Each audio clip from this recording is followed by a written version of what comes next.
In the shining kingdom of Lunaria, there lived a beautiful princess named Alara, whose smile was said to bring light to even the darkest corners of the world. When she smiled, flowers bloomed, fountains danced, and hearts felt warm. Her laughter was so pure that even the wind would pause to listen. The people of Lunaria adored her because her joy gave them hope. But far away in the dark mountains lived a greedy merchant named Malvoro, who dealt in strange things, dreams, shadows, and human emotions. One day, he visited the royal palace and offered the king an irresistible deal. He said, "I can make your kingdom the richest in the world, but in return, I want the princess's smile." The king, blinded by greed, ignored his daughter's tears and agreed. That night, under a crescent moon, Malvoro performed his dark magic. In a swirl of purple smoke, he captured Alara's smile inside a crystal jar. The next morning, the palace glittered with endless gold, but something was terribly wrong.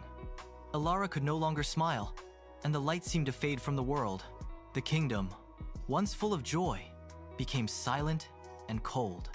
Crops withered, birds stopped singing, and people began to lose hope. Alara realized that her smile had been more than just beauty. It was life itself for her kingdom. Heartbroken but determined, she disguised herself in simple clothes and left the palace to find Malvoro and reclaim what was hers. She traveled through deserts, climbed snowy peaks, and crossed rivers of mist. Along the way, she helped the poor, healed the sick, and comforted those in sorrow, even without her smile.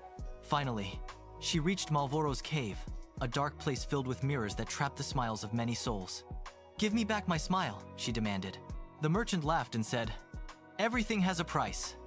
Alara replied softly, "Then take my kindness, it's all I have." Malvoro scoffed. But as she spoke, her pure heart glowed with light. The mirrors cracked, releasing all the trapped smiles, and the dark magic shattered. Her own smile returned, shining brighter than ever. When she returned to Lunaria, the rivers flowed again, flowers bloomed, and the kingdom filled with laughter. The king wept and begged for forgiveness. Alara forgave him and said, "No treasure in this world is worth the loss of love and joy." From that day on, she was known as the princess who sold her smile and bought back hope. Moral of the story is, true happiness cannot be bought or sold. It lives in kindness, courage, and love.